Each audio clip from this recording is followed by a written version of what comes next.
जैसा कि आप सभी को पता ही है, हमारा रिवीजन सीरीज चल रहा है और रिवीजन सीरीज अभी हमने लिया है स्टार्टिंग में 10th क्लास के स्टूडेंट्स के लिए, और इसमें मैथमेटिक्स चैप्टर नंबर 10, और इसमें हमने सारी चीजें कंप्लीट कर ली है। हम फाइनल पर है, फाइनल स्टेज एक्सरसाइज 10.2, और उसमें भी हमने 3 क्वेश्चंस पिछली वीडियोस में कंप्लीट कर लिए हैं।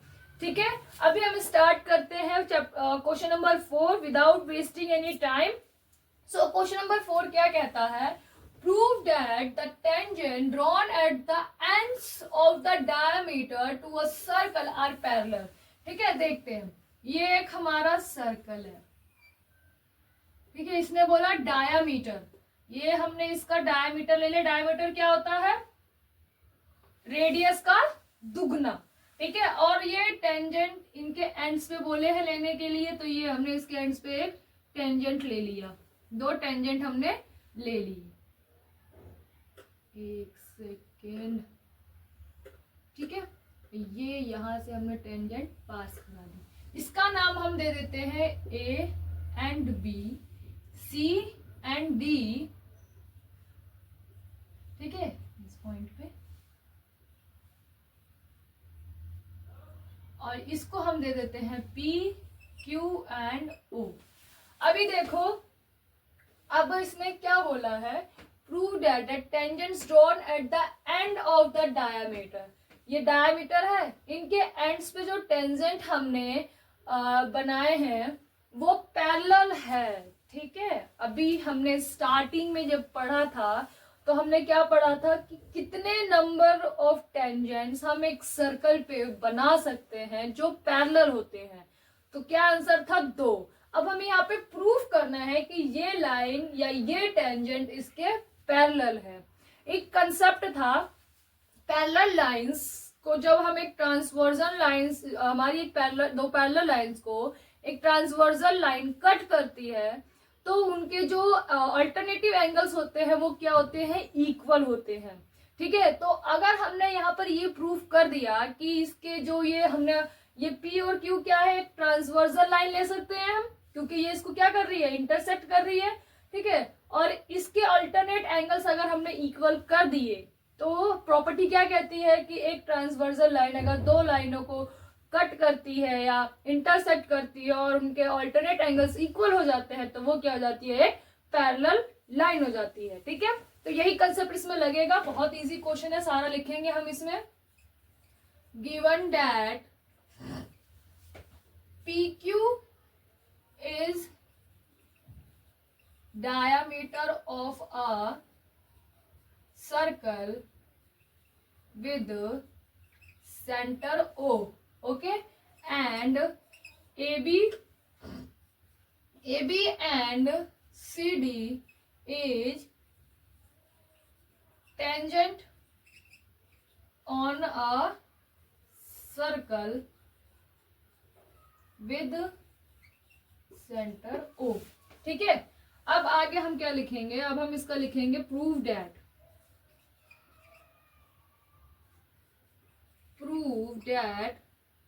AB is parallel to CD। ये जो सिंबल होता है ये पैरेलल का सिंबल होता है। ठीक है, CD ये हमें प्रूव करना है। अब हम स्टार्ट करते हैं सॉल्यूशन। इसका क्या कर सकते हैं हम? सबसे पहले लिखेंगे, अब देखो हमने थ्योरम 10.1 पढ़ी थी, उसमें पढ़ा था सेंटर से जो ये लाइन है और टेंजेंट पर क्या होती है? परपेंडिकुलर होती है। तो अगर ये इसके परपेंडिकुलर है तो क्या PQ इसके परपेंडिकुलर होगा? बिल्कुल होगा। हमने सिर्फ एक लाइन ही तो बड़ी करी है, बाकी ये रेडियस जो है इसके ऊपर परपेंडिकुलर होगा।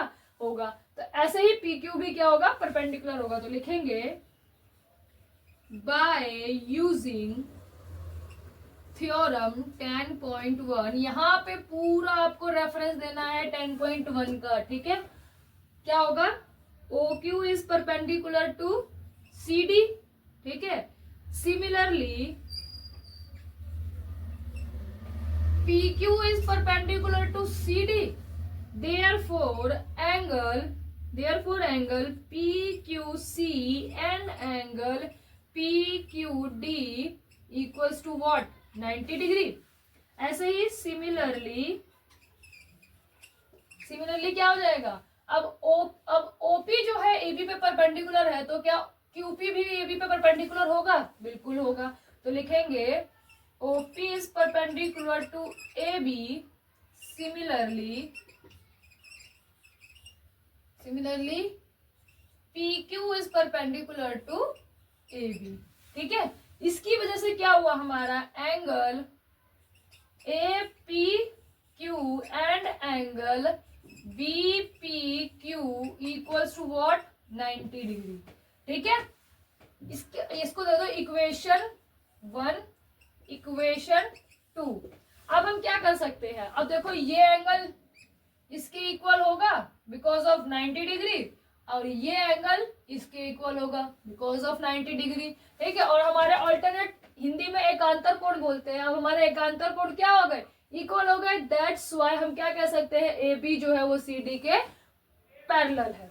तो अब हम लिखेंगे यहां आगे, now angle A P Q equals to angle D Q P, alternate angle by equation 1 and 2। ठीक है, और अगेन हम क्या कह सकते हैं, ये एंगल हमने इसके इक्वल दिखा था, अब हम ये एंगल इसके इक्वल दिखाएंगे, तो angle B P Q equals to angle C Q P, same यही आएगा ऑल्टरनेट एंगल। लास्ट में हम क्या लिखेंगे, Hence AB parallel to CD। Reason लिखेंगे if a transversion line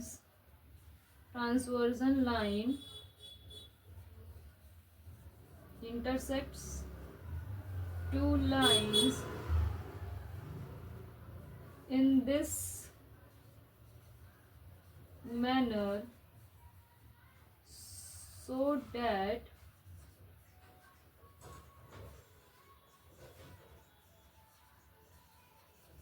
alternate angles are become equal, such lines become parallel। ठीक है, तो यहाँ पर हमारा ये क्वेश्चन नंबर 4 फिनिश होता है। अब हम अगला क्वेश्चन देखते हैं, क्वेश्चन नंबर 5। आप इसको रोक कर लिख लीजिएगा एज इट इज, या आंसर भी आप अपने उसमें एग्जाम में लिख सकते हैं, और स्टूडेंट्स आंसर्स भी लिख सकते हैं, वही लिखेंगे जो उनके टीचर्स ने स्कूल्स में कराया है। ये तो मैंने आपको एज अ क्वेश्चन समझा दिया है कि ताकि आपको रटना ना पड़े। ठीक है, सॉल्यूशन आप चाहो तो एज इट इज इसको भी लिख सकते हो, और जो आपके स्कूल टीचर ने करवा रखा है वो भी लिख सकते हो। दोनों ही ठीक है, दोनों में ही नंबर मिलेंगे। फ्रेंड्स, हम क्वेश्चन नंबर 5 देखते हैं, क्या कहता है। कह रहा है प्रूव दैट द परपेंडिकुलर, ये परपेंडिकुलर का सिंबल है। ठीक है, perpendicular at the point of a contact to a tangent to a circle passes through the centre. अब ये क्वेश्चन देखो, थोड़ा सा कंट्राडिक्शन लेके चलना पड़ेगा हमें। इसने कहा है, हमने जो थ्योरम 10.1 करी थी उसमें हमें ये पता था कि सेंटर से जो रेडियस है वो पास होती है, और वो क्या होती है, टेंजेंट पे परपेंडिकुलर होती है। जैसे ये हमारा सेंटर है और ये सर्कल है और ये सेंटर है, ये जो है ये रेडियस ये इस पर परपेंडिकुलर होती है, ये हमने पढ़ा था। यहाँ पर हमें ये प्रूफ करना है कि ये जो लाइन है वो सेंटर से ही पास ऑन होती है। तो इसको अब देखते हैं कैसे प्रूव कर सकते हैं हम। ठीक है, चलो हम बनाते हैं एक डायग्राम। ये सर्कल है, ये हमने सर्कल ले लिया, ये इसका सेंटर ले लिया, ये यहाँ पे पॉइंट ऑफ कांटेक्ट पे ही परपेंडिकुलर होती है। इसको ले लिया हमने ए बी, और इसको ले लो पी, और ये हो गया ओ। अब देखो यहाँ पे हमें ये तो पता ही है कि ये इस पर परपेंडिकुलर होता ही होता है, तो पहले हम लिख लेते हैं गिवन डेट में क्या लिखेंगे, A B is tangent to a on a circle with center हो। बस ये हमें दिया नहीं है, ये हमें प्रूव करना है। ठीक है, तो अब हम स्टार्ट करते हैं सॉल्यूशन। क्या हम ले ले, बाय यूजिंग थ्योरम 10.1। यहाँ पे पूरा रेफरेंस देंगे। ठीक है, रेफरेंस पूरा देंगे। क्या कह सकते हैं हम, कह सकते हैं angle APO and angle BPO equals to 90 degree. ये हमने फैक्ट बताया है। अब हम क्या करेंगे, इस चीज को कंपेयर करेंगे या फिर एक ऐसी सपोजिशन लेंगे कि इसको हम प्रूव कर सके कि ये जो है इससे पास ऑन होती है। लेट सपोज हमने कोई एक यहाँ पर पॉइंट M ले लिया। ठीक है, वो भी हमने पॉइंट ऑफ कांटेक्ट पे मिला दिया, जो कि हमारा सेंटर से पास तो नहीं होता है एज यू सी। तो अब हम इसको लेके चलते हैं। 10.1 क्या कहता है कि पॉइंट से, सर्कल के अंदर के पॉइंट या सेंटर से अगर हम यहाँ पे कोई डॉट डालते हैं तो परपेंडिकुलर होता है। इसी को ही हम ये ले लेते हैं कि ये सेंटर से पास तो होता नहीं है, बट सेंटर के बिल्कुल इक्वल में ही हमने इस पॉइंट को लिया है। तो यहां से अगर ये हमने इस पर परपेंडिकुलर डाला तो हम लिखेंगे सपोज इफ पॉसिबल। अब देखो ये पॉसिबल तो है नहीं, लेकिन हम सपोज कर रहे हैं, तो इस if possible PM is perpendicular to AB, ये हमने सपोजिशन ली है। अब देखो इससे क्या निकल के आता है, अगर PM हमने इस पे परपेंडिकुलर लिया है, ठीक है, जो कि सेंटर से पास नहीं हो रहा है, तो इसका मतलब क्या होगा कि ये वाला एंगल पूरा जो है ये 90 डिग्री का होगा और ये भी 90 डिग्री का होगा।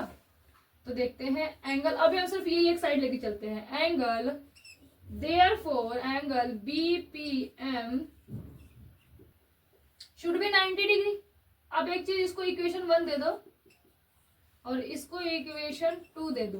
ठीक है, अब क्या होगा, लिखेंगे। अब इसका क्या मतलब हुआ कि ये एंगल और ये एंगल क्या हो गए, इक्वल हो गए ना, क्योंकि दोनों ही हमने 90 डिग्री का रखा। तो अब हम लिखेंगे बाय इक्वेशन 1 एंड 2 एंगल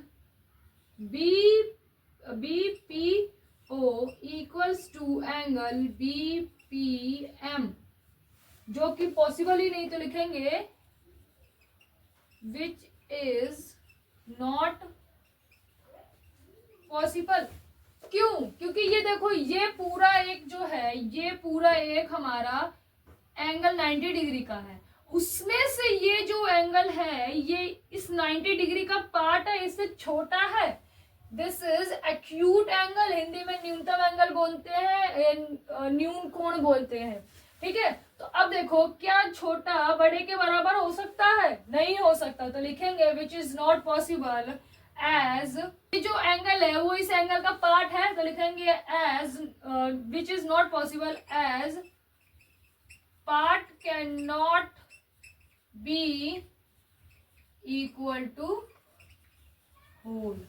ठीक है, दैट्स वाई हम लिखेंगे, दैट्स वाई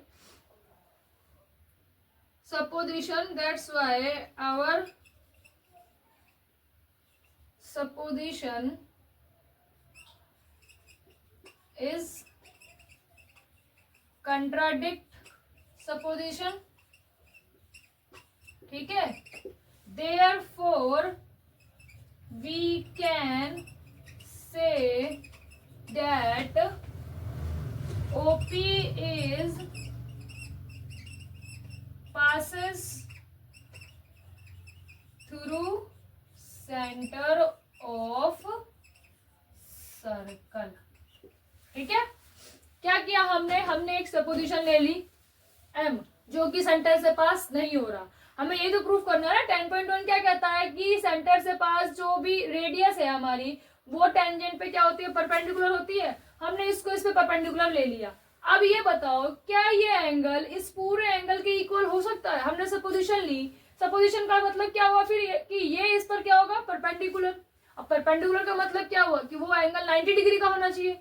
तो क्या ये एंगल 90 डिग्री का होगा, नहीं होगा। ये 90 डिग्री का एक पार्ट है, तो क्या पार्ट होल के इक्वल हो सकता है, नहीं हो सकता। तो हमारी जो सपोजिशन है वो कंट्राडिक्ट हो गई।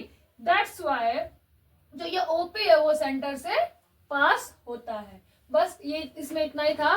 बहुत कम चांसेस होते हैं कि ऐसे क्वेश्चंस वो आपको दे, बट रिस्क क्यों लेना। ठीक है फ्रेंड्स, तो यहाँ पर हमारा पांचवा क्वेश्चन खत्म होता है। अब हम अगला स्टार्ट करेंगे क्वेश्चन नंबर 6 नेक्स्ट वीडियो में।